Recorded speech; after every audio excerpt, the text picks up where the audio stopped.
On va prendre le cas où elle est là, cette personne, et où il y a deux personnes autour au minimum. D'accord? Donc, la personne est tombée, se sent mal, je ne sais pas ce qui s'est passé. Tout de suite, on a vérifié si la personne était consciente ou pas. Dans le cas présent, elle est inconsciente. Donc tout de suite après, on a vérifié la respiration, si elle respirait ou pas, ou si elle respirait normalement. Dans le cas présent, elle ne respire pas ou respire normalement. Tout de suite, une des personnes commence à faire le massage cardiaque, dans l'idéal, parce que beaucoup ne le feront pas. Alors il y en a qui seront plus à l'aise comme ça, qui ne sera pas parfait. Hein. Dans l'idéal, la personne est en train de faire le massage cardiaque, tout de suite, en même temps, la personne appelle les secours. Elle dit ce qui se passe, elle est là au club de tir. Et voilà ce qui s'est passé, on est là, tel adresse, ils vous posent des questions, vous répondez aux questions par rapport à ce que vous leur dites. Et apparemment, oui, vous avez un défibrillateur, parce que ça serait bien dans ce cas-là. Hein. Ben justement, on vient de s'équiper d'un défibrillateur. Très bien, ben allez le chercher. L'autre personne est toujours en train de faire un massage cardiaque, non-stop. Si elle n'en peut plus, elle se relaye avec une autre personne.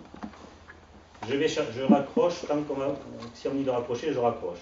Ok, ils m'ont dit de raccrocher, ils ont tous les éléments, c'est bon, j'ai raccroché et je vais chercher le défibrillateur. L'autre personne est toujours en train de faire un massage cardiaque. Aller chercher un défibrillateur, c'est aller chercher une valise.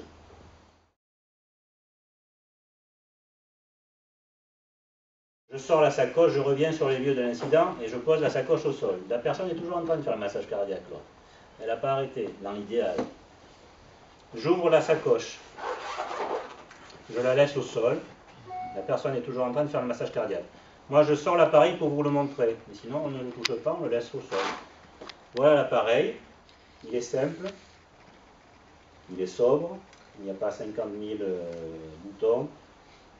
50 trucs qui clignotent dessus. Il y a des appareils de ce type qui peuvent embrouiller avec des dessins, style jouet Mattel. Donc il faut que ça soit le plus simple possible et le plus intuitif possible. Ici, vous verrez, il y a le bouton où il tirait, on va dire. Ici, il y a on-off. Il y a des gens instinctivement qui vont faire on-off. Il y a des gens instinctivement qui vont tirer. Puis il y a ceux qui vont rien faire, mais ils ne sont pas allés chercher le défibrillateur, ceux-là, donc on n'en parle pas. Donc moi je pose, je le remets en place. Voilà, on ne l'a pas touché, voilà l'appareil est au sol, la personne est toujours en train de faire le massage cardiaque. Moi je vais faire celui qui ne connaît pas l'appareil.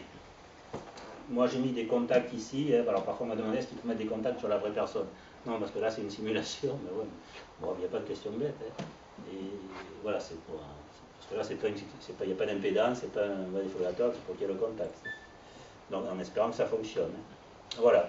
Donc ok, la personne est toujours en train de faire un massage cardiaque, on m'a dit d'aller chercher un défibrillateur, je reviens, je vois ce truc, tirer, on-off, qu'est-ce que je fais? Voilà.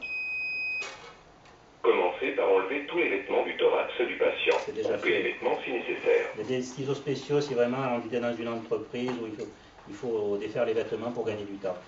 Ok. Lorsque le thorax du patient est nu, regardez soigneusement les dessins sur les électrodes adhésives blanches. Ça doit être ça. Détachez une électrode de la feuille de protection jaune.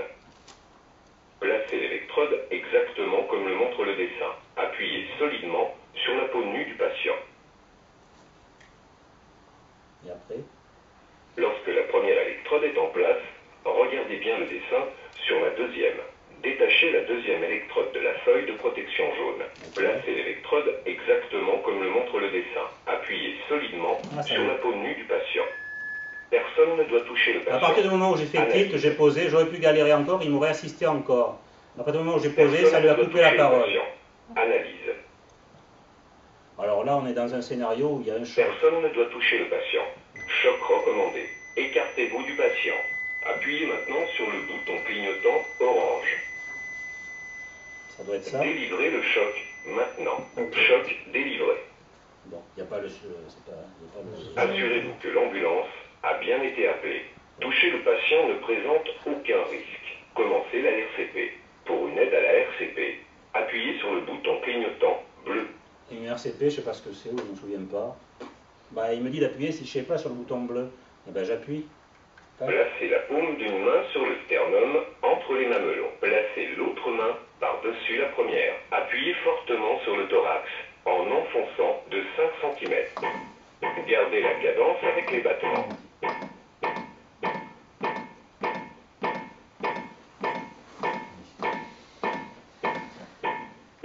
va écouter maintenant le défibrillateur jusqu'à l'arrivée des secours. À un moment donné, il va vous dire d'arrêter sûrement, il va réanalyser, il va peut-être vous demander de redélivrer un choc si ça n'a pas été suffisant pour le premier choc, il va peut-être vous dire de refaire un massage, il va vous dire comment mettre les mains si vous ne savez pas, il va vous dire le rythme à suivre, jusqu'à l'arrivée des secours. Vous écoutez la machine, à partir du moment où vous avez posé ces 2 électrodes, alors, quand j'ai posé les 2 électrodes, la personne a arrêté de faire le massage cardiaque. Parfois je ne le dis pas parce que ça me semble évident, mais parfois on me pose la question après, est-ce que la personne fait toujours le massage? Non, quand on pose des électrodes, la personne arrête de faire le massage cardiaque. À partir du moment où on pose des électrodes, c'est la machine, vous écoutez la machine, c'est elle qui va vous dire ce qu'il faut faire de A à Z. C'est elle qui vous guide. C'est avant le défibrillateur qu'on fait le massage, dans l'idéal, et après, quand on pose ces 2 électrodes, l'appareil va être en analyse constant jusqu'à l'arrivée des secours. Donc il n'y a pas un scénario, il y a X scénarii. Si on s'est trompé, je le répète exprès, c'est pas du tout un arrêt cardiaque, eh ben, c'est pas grave, on a mis ça, la personne, il n'y a pas de souci, il ne se passe rien. Mais si c'est un arrêt cardiaque, eh ben, il va peut-être délivrer un choc. Un choc ne sera peut-être pas suffisant, peut-être un deuxième, un troisième, etc. On écoute la machine et les secours vont arriver, ils vont prendre le relais, ils auront l'historique de l'intervention, ils auront l'électrocardiogramme s'ils veulent. Vous avez fait le gros du travail pour la personne. Voilà.